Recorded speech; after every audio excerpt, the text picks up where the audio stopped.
Hi, this is John from Mike's Mountain Mycology. It's the end of summer, and I'd like to show you guys how I do my wood chips. I'm going to be doing some outdoor beds in about a month, and so I just wanted to show you exactly what my process is and what I use in order to do the fermented wood chips. This is a 55-gallon can. It's good to have wheels on it, significantly large wheels. These get heavy. Don't fill it all the way. Like I said, they do get heavy.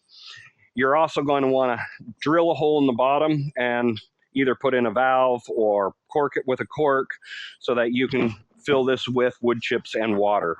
A lid is also one of the things that you absolutely need. And then okay, we're back. I was swarmed by a horde of yellow jackets a moment ago, so now we're trying to refilm.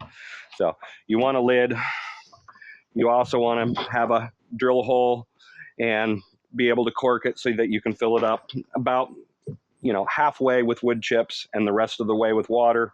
This is an anaerobic process that goes on, so you want all of your wood chips underneath the water surface, and I'll show you some pictures of what that's supposed to look like.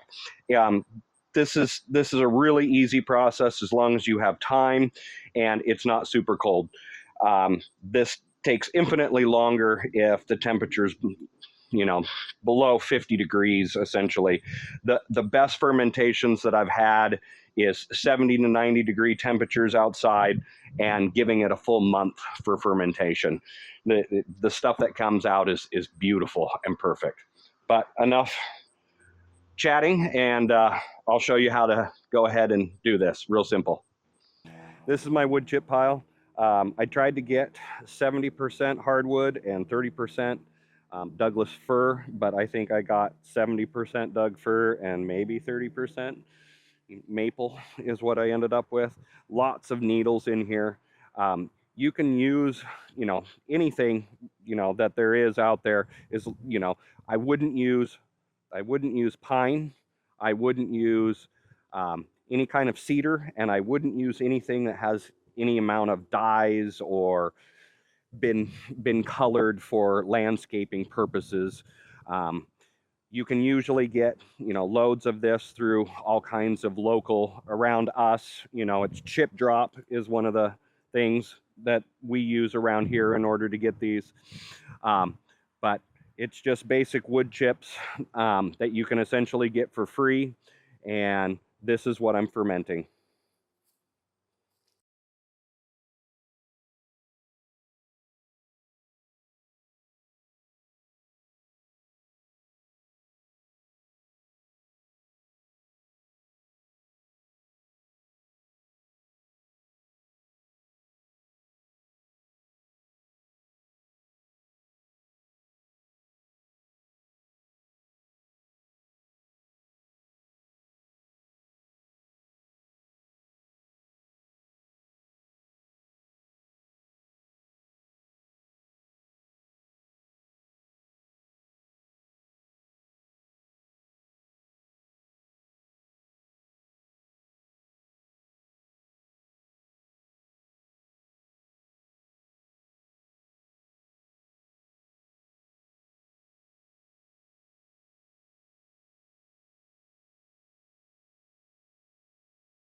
So we're back.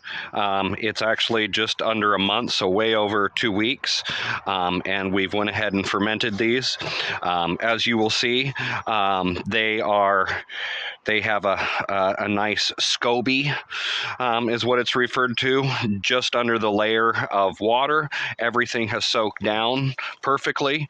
This one isn't quite as nicely fermented as this one.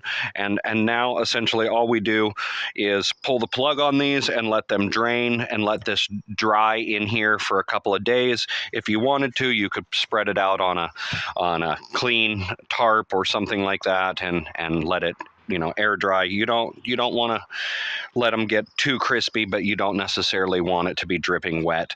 And at that point, the wood chips are ready to use for beds of any kind that you're wanting to propagate. All right, I'm just going to prop these up in the back with a piece of wood.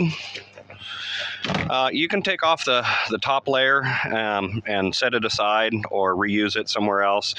That's just for aesthetic purposes, is removing that. But I like to just pop them up just to, you know, make sure that all the water drains out and they dry nicely. So that's it. Thank you, and have a good day, everyone.